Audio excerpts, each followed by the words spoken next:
Somos Colombia. ¿Y qué pasó en el Plan Nacional de Desarrollo? El día de ayer, jueves 2 de mayo, se aprobó el Plan Nacional de Desarrollo en la Cámara.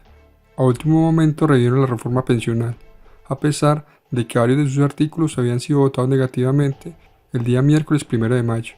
Los artículos que volvieron nuevamente a la discusión fueron el 59, 197, 202 y 204. En síntesis, la reforma obligará a los pensionados a tomar una decisión sobre sus fondos solamente en un lapso de 10 días. De lo contrario, pasarán automáticamente a privados. En el siguiente video amplió la información.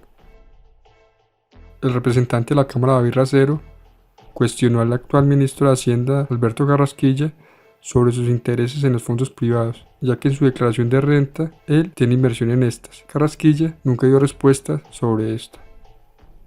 También, en las bases, quedó el fracking bajo el nombre de exploración y producción de yacimientos no convencionales, en la que se avala la práctica de procesos no convencionales para extracción de crudo y gas. Otro punto importante es que bajaron aún más el porcentaje de regalías a multinacionales que extraen hidrocarburos, minerales y petróleo del país. La explotación de carbón a cielo abierto pasó de pagar un 5% a un 3.5%. La de oro y plata beta pasó de tener un 4% a pagar solamente un 0.4%. En el siguiente video amplío la información. El principal beneficiario de esto sería Sarmiento Angulo, ya que él es el dueño de la mayor cantidad de plazas de extracción de metales valiosos. Porque parece como si viviéramos nuevamente en la colonización española. Cuando se llevaban nuestros recursos, cuando se llevaban nuestro oro y nos dejaban espejitos. Pues resulta que con las regalías que se está contemplando en el Plan Nacional de Desarrollo, eso es lo que nos dejan, espejitos. Yo quiero que los congresistas sepan cómo es que se bajan los calzones. Mire, para el oro y la plata de beta, ¿sabe cuántas son las regalías que se propone en el Plan Nacional de Desarrollo? 0,4%. Nosotros estamos solicitando que se suba al 4%. Señores del Caribe, ahí está la plata que están necesitando para la reestructuración que quieren hacer con el tema de la energía eléctrica. Estamos solicitando que las regalías del carbón dejen de estar en el 5% y suban al 10%, a ver si de pronto en el Cerrejón nos dejan de saquear y empiezan a invertir en el pueblo de La Guajira. Es que la plata está, y estos porcentajes que nosotros estamos planteando no son descabellados, señores, son porcentajes que ya están en otros países y la minería sigue la extracción, porque es muy rentable y les permite manejar estos porcentajes. ¿Por qué en vez de subirle a la tarifa del servicio público a los colombianos, al pueblo, en vez de tratar de exprimir cada vez más al pueblo, por qué no les cobramos a los que deben ser? A los que en este momento nos están saqueando, a los que se llevan nuestros recursos económicos y nos dejan solamente miserias y pasivos ambientales que ni siquiera compensan las regalías que nos dejan para poder sanear esos pasivos ambientales. Por favor, no seamos tan regalados. En el Senado, varios senadores como Aida Bella se negaron a votar el plan de desarrollo sin leerlo y calificaban de irresponsables a quienes los votaran sin cuestionar los nuevos artículos en él. A continuación les comparto las declaraciones de Aida Bella y Gustavo Petro. Como siempre, los invito a sacar sus propias conclusiones, a dejar su opinión en los comentarios y a compartir este video. Es que el doctor Gómez me ha dicho que si yo participé, claro, la más cumplida además, llego siempre cuando hay las reuniones. El problema es este. ¿Usted conoce, doctor, el texto que ha aprobado la Cámara? ¿Usted es responsable de aprobar algo que no ha leído? Este Congreso lo han criticado mucho porque no leen ni siquiera lo que van a aprobar. Y yo no soy no lo voy a votar. Sí, yo creo que el presidente de la República tiene todo el derecho de presentar el plan de desarrollo que va a guiar su gobierno en los próximos 4 años, menos. Y mi papel aquí es básicamente anotar la diferencia básica, fundamental que se establece entre esa propuesta del presidente que será aprobada en este Congreso y la posición que hemos defendido y que logró obtener 8 de los casi 19 millones de votos en las elecciones pasadas. Y es por tanto una constancia. No tiene la eficacia de cambiarle el plan de desarrollo a un gobierno que logró un electorado que hoy por hoy, aún con cuestionamientos nuestros, pues lo ha hecho el presidente de la República. Y anotaría una primera pregunta que me parece básica. ¿Por qué si durante campaña electoral y en estos meses, con ejecución ya del Congreso de la República, de una tesis, si se bajan los impuestos a las grandes corporaciones económicas, subiría el empleo, dijo Duque? La realidad hoy es que tenemos la tasa de desempleo más alta de los últimos 10 años. O la realidad se equivoca o Duque se equivoca. Y el Congreso debería reflexionar. No es cierta la tesis que reduciendo impuestos, como hace el plan ahora, a las grandes corporaciones, básicamente carboneras y petroleras y banqueras, aumenta el empleo. Ahora, ¿por qué estalla el desempleo en Colombia? Segunda inquietud que debería llevarnos a una reflexión. ¿Es cierta la tesis del gobierno que si hay legalidad y hay emprendimiento, habrá equidad? ¿O la experiencia de la civilización humana ha mostrado lo contrario? Es solo si hay equidad que podrá haber emprendimiento y habrá posibilidad de legalidad. La pirámide es al revés de lo que propone Duque. Y estos desaciertos flagrantes, fácticos. Continúe, senador. No llevo ni un minuto. Tienen una explicación que me parece que es la central de la diferencia entre el proyecto Duque y el proyecto de la Colombia Humana. Se llama cambio climático y voy a tratar de explicarlo. La humanidad toda hoy está en la tarea de detener la crisis climática. La crisis climática la produce una concentración de gases de efecto invernadero que brota, que emana de la acumulación de capital y el consumo exagerado de mercancías que usan petróleo y carbón. Una economía fósil.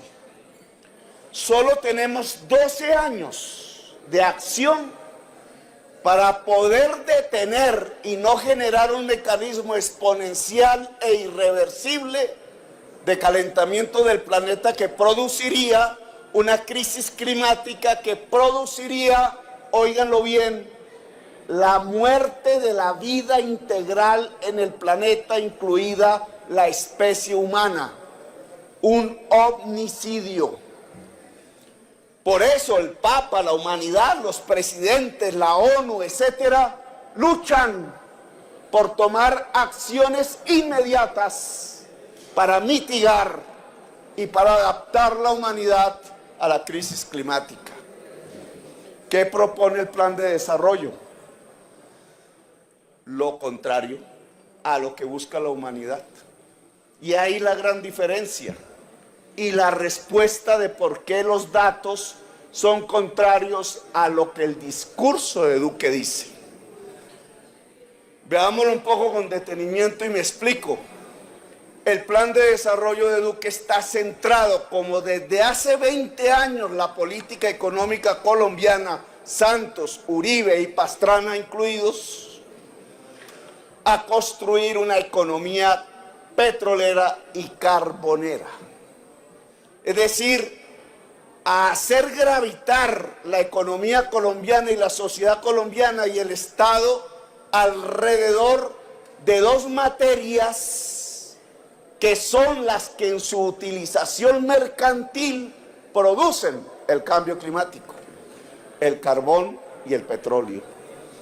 El plan de desarrollo de Duque, lo han visto ustedes en las cifras, tiene como prioridad profundizar la economía carbonera y petrolera del país.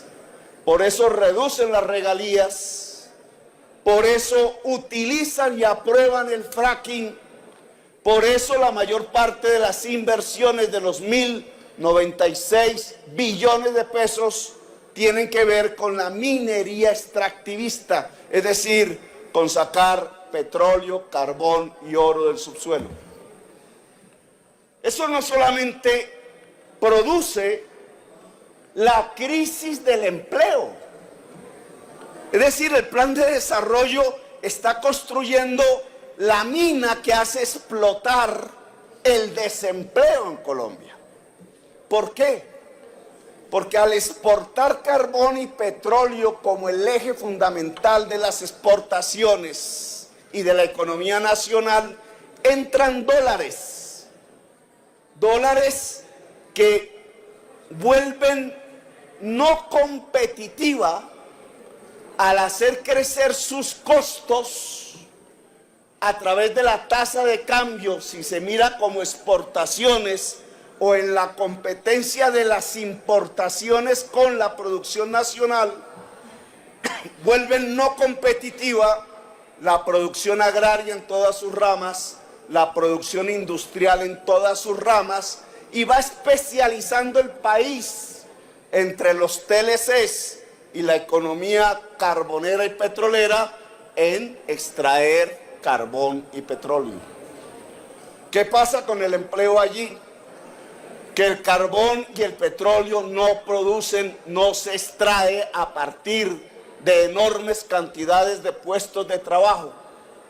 Y en cambio la economía que se destruye, agraria e industrial, es intensiva en puestos de trabajo. Al priorizar la economía carbopetrolera en Colombia, se destruye la producción y se destruyen los puestos de trabajo. Es por eso que ustedes hoy tienen como resultado fáctico, estadístico, que a pesar de haberle bajado los impuestos a las grandes corporaciones, el índice de desempleo es el más alto en los últimos 10 años. La estadística le da la razón a la propuesta de la Colombia humana. Lo que tenemos que hacer nosotros, y termino, presidente, y es mi constancia, es lo contrario de lo que dice el Plan Nacional de Desarrollo del presidente Duque. Tenemos que desestimular en un periodo de transición que son 12 años la economía del petróleo y del carbón, para poder potenciar la economía de la agricultura y de la industria, lo cual produciría un crecimiento de puestos de trabajo sustanciales en Colombia. Eso implica cambiar la matriz energética del país. Por ejemplo, en vez de termo o de carboeléctricas que se proponen en el plan de desarrollo, tendría que estimularse la energía solar.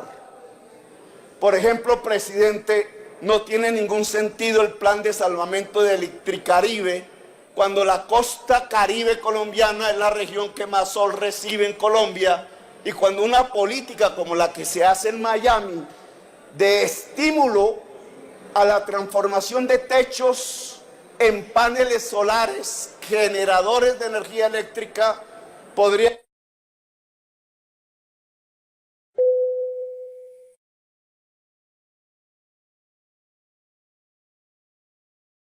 Termine, senador.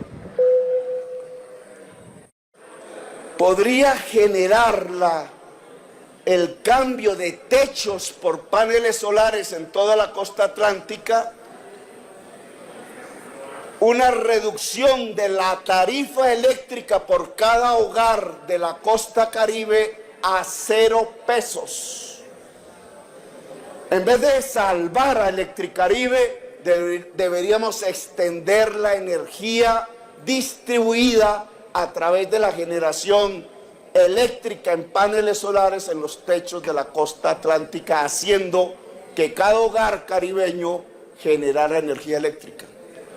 Hidroituango, por ejemplo, en la misma extensión del embalse, pero puesto en la Guajira, y en vez de agua, paneles solares, generaría energía eléctrica en la misma cantidad, pero a más bajo costo que Hidroituango, sin el desastre ambiental.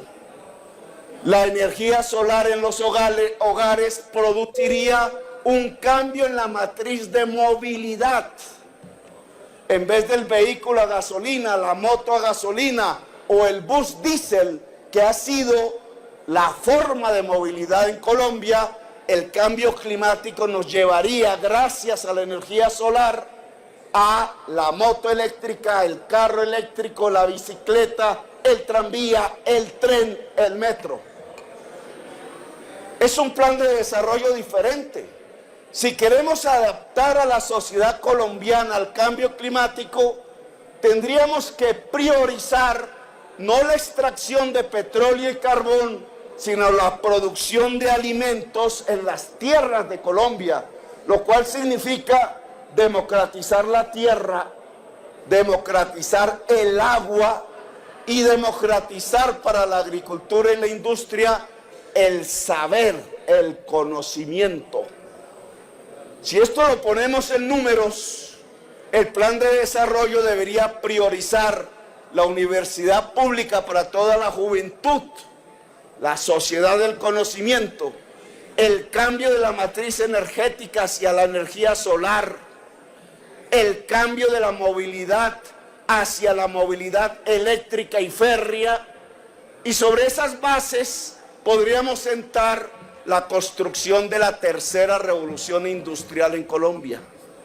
Lo que propone Duque es más petróleo, más carbón, más utilización del agua para sacar petróleo y carbón y por tanto agravar las crisis de sostenibilidad de la vida en el planeta a partir de convertir a Colombia en lo que hoy es un exportador de petróleo y de carbón, es decir, un exportador de muerte. Colombia Humana lo que propone no es una economía para la muerte, es una economía para la vida. Y estas son las diferencias sustanciales entre el plan de desarrollo de Duque, que hoy se va a aprobar, y lo que propuso a la sociedad colombiana la Colombia Humana. Gracias, muy amables, presidente.